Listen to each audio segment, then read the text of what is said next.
My name is Joe Friedoff, and I'm the author of Michigan's K-12 Virtual Learning Effectiveness Report for 2018-19. My goal for this presentation is to communicate some of the key trends and statistics observed in the report, which provides a comprehensive picture of the 2018-19 school year. These findings may help practitioners and researchers ask new and important questions when evaluating and evaluating virtual learning programs. The data for the report come from what Michigan schools reported to the state as part of the Michigan Student Data System collection. It is comprehensive in nature and represents the various types and providers of virtual learning occurring in the state. Because of the self-reporting by schools and because of some of the methods used in the report findings should be treated as estimates that, generally speaking, convey the trends observed for the 2018-19 school year. The report provides data on both part-time virtual learning, meaning that students are taking one or more virtual courses to supplement their face-to-face offerings, and full-time virtual learnings, where students are taking all of their coursework online. The report continues to use the same formula for calculating the virtual pass rate as previous reports. To calculate the virtual pass rate, we counted the number of enrollments with the completion status of completed passed and divided that number by the total number of virtual enrollments. As is likely evident, if some of the statuses were excluded from the calculations, say for instance audited enrollments or even withdrawn passing, the virtual pass rate would change. For the 2018-19 school year, over 120,000 Michigan K-12 public school students were reported as having taken at least one virtual course.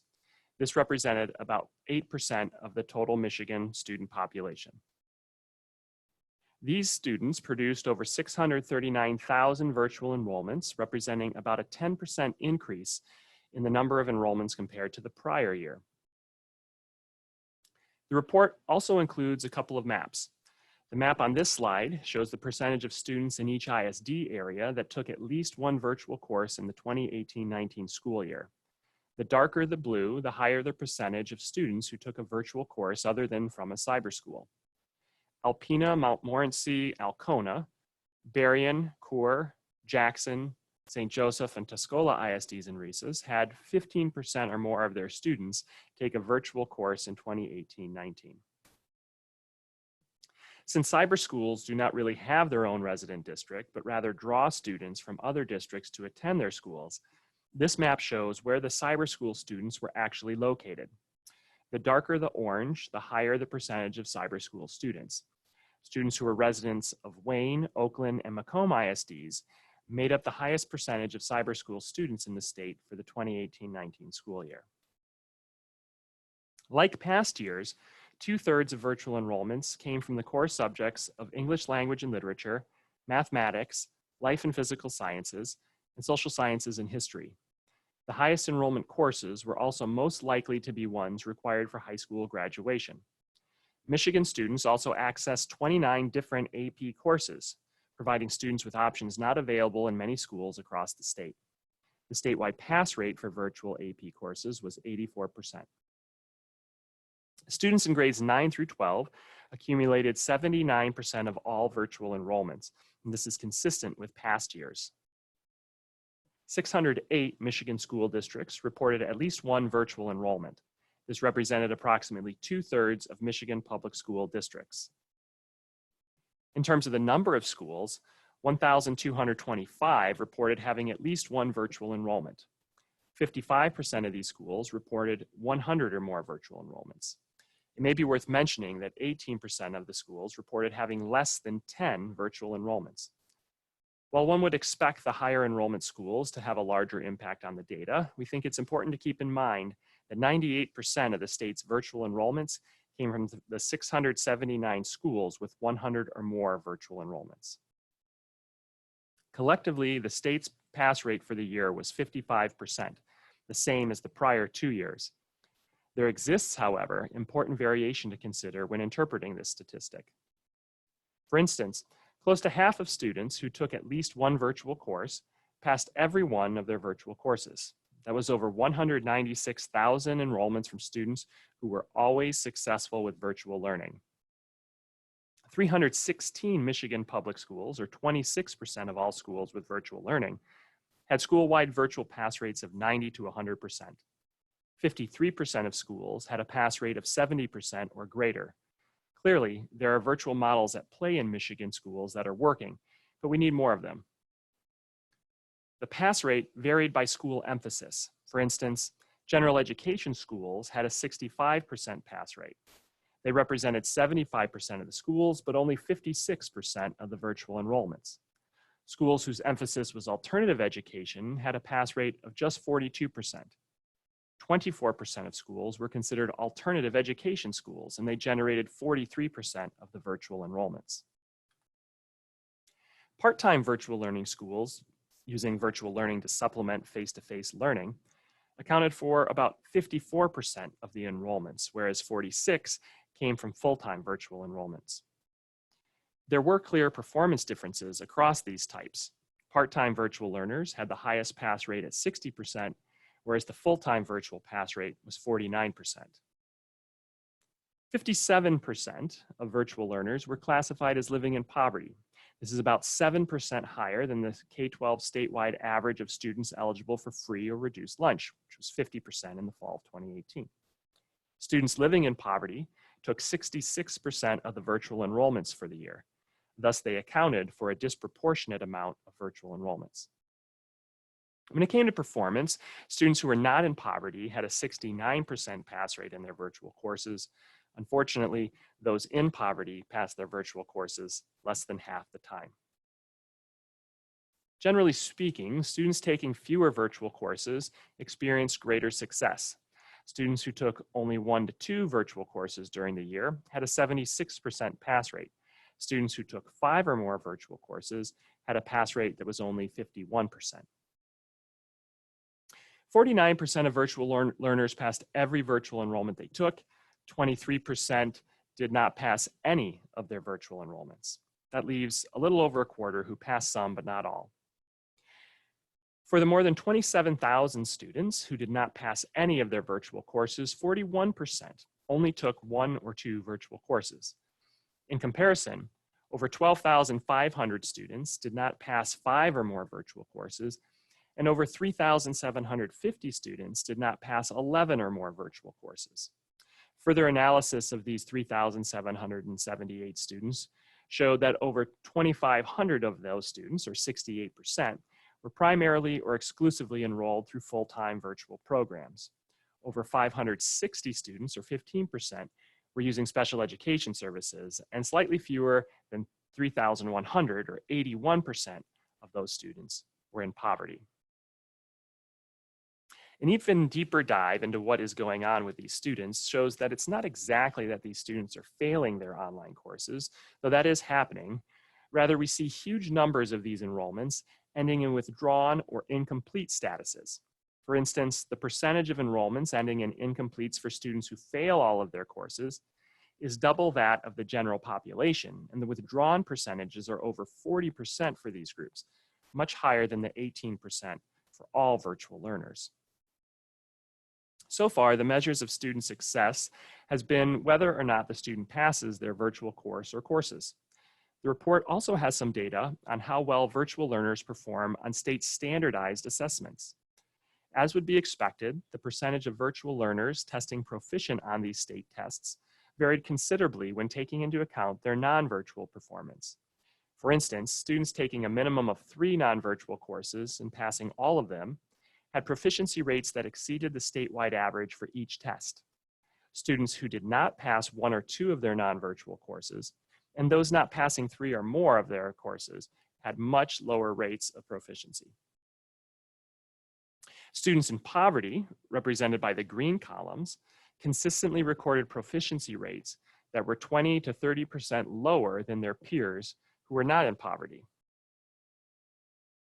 Students taking virtual courses in a part-time capacity had the highest rates of proficiency on these 3 tests. By the way, this table is an example of the rich information that is contained in the report's appendices.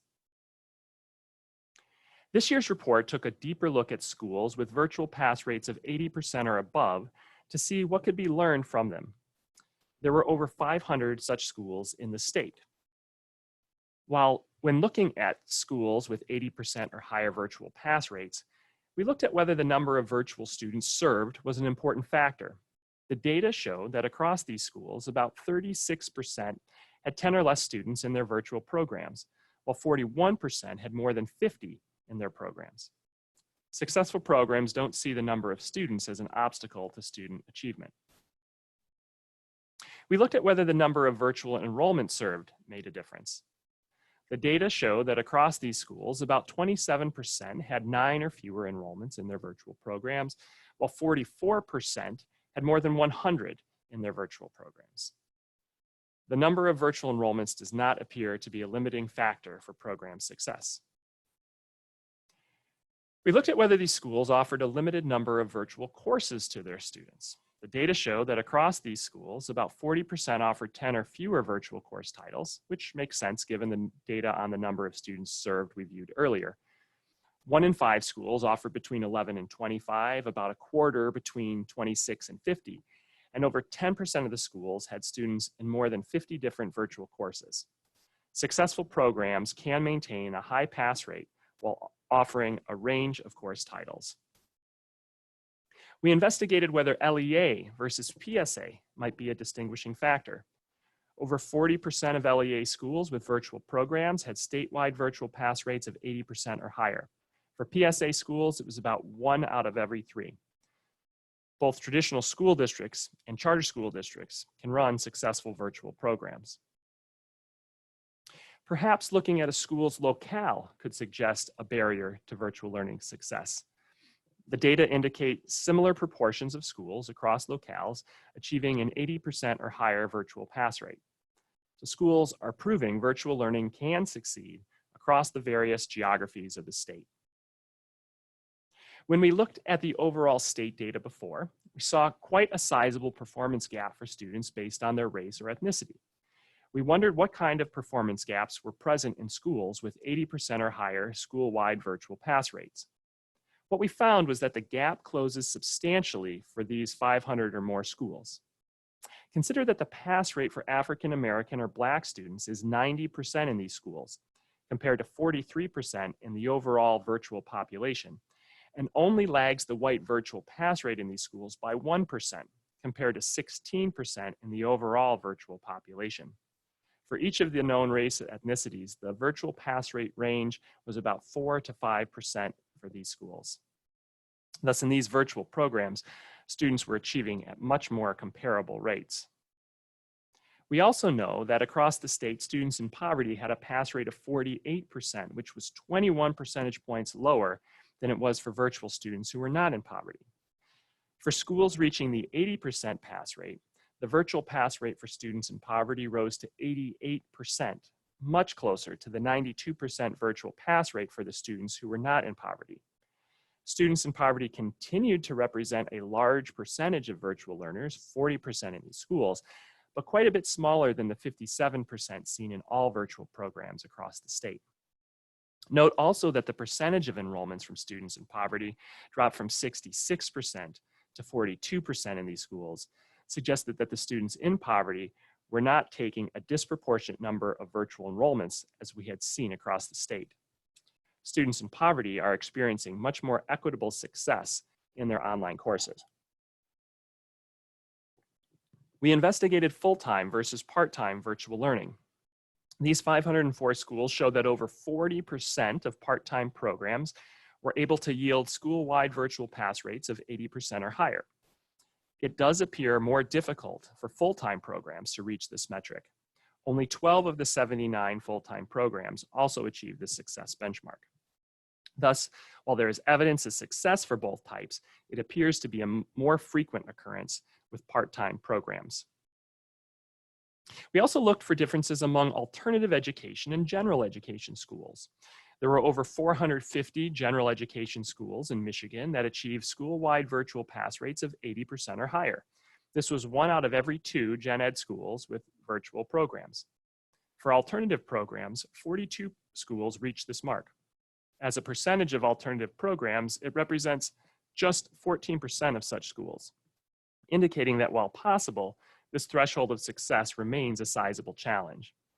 The difference between the two suggests alternative education face much greater difficulty in attaining this level of student performance. Finally, we tried to gauge how well students in schools with 80% or higher school-wide virtual pass rates performed in comparison to their non-virtual performance. To do this, we looked for students in these schools that had at least 3 non-virtual courses, as well as at least three virtual courses. What we found was that there were over 6,000 virtual learners who met the minimum of 3 courses in each medium. For these students, 81% had virtual pass rates that met or exceeded their non-virtual pass rates. This means that for these high-performing schools, students are achieving levels of success in their virtual courses that meet or exceed their performance in their non-virtual courses.